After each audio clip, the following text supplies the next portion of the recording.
Let me be honest right away. I don't recommend this zoo in Paris. It's small, it feels old, and if you're here, you won't find elephants or lions.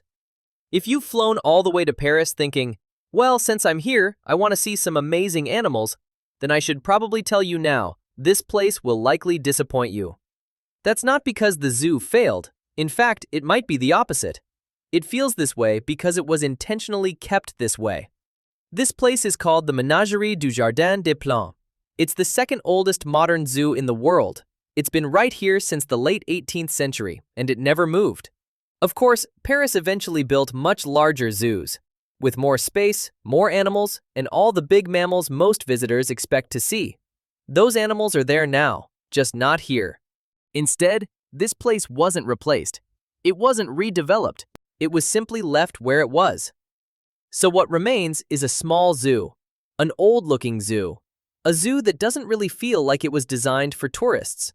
To be honest, when I first walked in, I was a little underwhelmed. My first thought was basically, wait, that's it? As I kept walking, I started to realize something. This place was never really meant for travelers coming from far away. It feels more like a space kept for people who live nearby, for locals out on a weekend walk, for parents with kids who aren't in a rush, and maybe for people like me who are a little too obsessed with zoos and just want to see, in person, what the second oldest modern zoo in the world actually looks like. And at that point, I couldn't help thinking about the Schönbrunn Zoo in Vienna. That's the oldest modern zoo in the world, opened more than 40 years earlier than this one. The two have a lot in common. They both trace their origins back to royal menageries. They both stayed on their original sites. Many of their buildings are protected, which means making big changes is really difficult. That kind of history is meaningful, and it's also a burden. The difference is that Vienna chose to combine that history with a full-scale modern zoo. Paris made a different choice.